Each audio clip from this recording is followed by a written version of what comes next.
রামপুরহাটে দ্বিতীয়বার আয়োজিত হতে চলেছে রামপুরহাট উৎসব। থাকছে নানা চমক। রামপুরহাট উৎসবে গাইবেন সাধনা সরগম, ইমন চক্রবর্তী, প্রাঞ্জল বিশ্বাস। রামপুরহাট পুরসভার উদ্যোগে চলতি বছর 16 জানুয়ারি থেকে 3 দিন ব্যাপী রামপুরহাট উৎসব আয়োজন করা হয়েছে। গত বছরের মতো এবারও উৎসবে থাকছে বিভিন্ন চমক। উৎসবে স্থানীয় শিল্পীদের সঙ্গে থাকবেন নামী সঙ্গীত শিল্পীরা। গত বছর প্রথম দায়িত্ব নেওয়ার পর রামপুরহাট শহরবাসীকে নতুন বছরের আনন্দ দিতে রামপুরহাট উৎসবের আয়োজন করেন রামপুরহাট পুরসভার চেয়ারম্যান সৌমেন ভকত। প্রসঙ্গত, গত বছর সঙ্গীত শিল্পী জিৎ গঙ্গোপাধ্যায় ও নচিকেতাকে আনার উদ্যোগ নেওয়া হয়েছিল। জিৎ গঙ্গোপাধ্যায় এলেও শারীরিক অসুস্থতার কারণে হাজির হতে পারেননি নচিকেতা।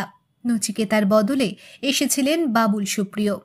রামপুরহাট উৎসব রামপুরহাট তথা বীরভূমবাসীর জন্য আনন্দের অনুষ্ঠানের আয়োজন। রামপুরহাট পৌরসভার চেয়ারম্যান সৌমেন ভকত জানান, আগামী 16, 17, 18 জানুয়ারি হতে চলেছে রামপুরহাট উৎসব। 16 তারিখ থাকছে স্থানীয় শিল্পীদের অনুষ্ঠান। মাধ্যমিক ও উচ্চ মাধ্যমিক কৃতী ছাত্রছাত্রীদের দেওয়া হবে সংবর্ধনা ও দুর্গাপুজো ও মহরম কমিটির পুরস্কার বিতরণী অনুষ্ঠান। 17 তারিখ থাকবেন বিশিষ্ট সঙ্গীত শিল্পী ইমন চক্রবর্তী, 18 তারিখ সঙ্গীত শিল্পী সাধনা সরগম এবং প্রাঞ্জল বিশ্বাসের অনুষ্ঠান রয়েছে। রামপুরহাট পৌরসভার পৌরপতি সৌমেন ভকতের এই উদ্যোগে খুশি রামপুরহাট শহরবাসী। এক ছাতার তলায় বিনামূল্যে নামী শিল্পীদের খুব কাছ থেকে অনুষ্ঠান দেখার সুযোগ মিলছে রামপুরহাট শহরবাসীর। Bureau report, Rampurhat TV. এবারে রামপুরহাট উৎসব কত তারিখ ঠিক করা হয়েছিল, কে কে আসছে? দেখুন, রামপুরহাট উৎসব এবছর জানুয়ারির 16 তারিখ, 17 তারিখ, 18 তারিখ হবে। 16 তারিখে আমরা রেখেছি যে সমস্ত উচ্চ মাধ্যমিক, মাধ্যমিকে কৃতী ছাত্রছাত্রী আছে তাদেরকে সম্বর্ধনা। তার সঙ্গে সঙ্গে দুর্গাপুজো এবং মহরম কমিটিকে প্রাইজ প্রদান করা হবে।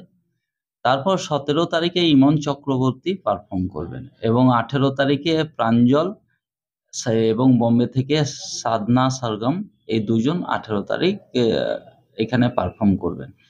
রামপুরহাট মানুষকে ধন্যবাদ জানাচ্ছি যে গতবারে যে আমাদের রামপুরহাট উৎসব হয়েছিল তাদের সহযোগিতায় এত বড় উৎসব আমরা করতে পেরেছি। এবং রামপুরহাটবাসীকে আমি আবেদন করব, আপনারা সবাই আসুন। গান্ধী পার্ক ময়দানে রামপুরহাট উৎসব হবে, এতে সবাই একসঙ্গে আনন্দ করব।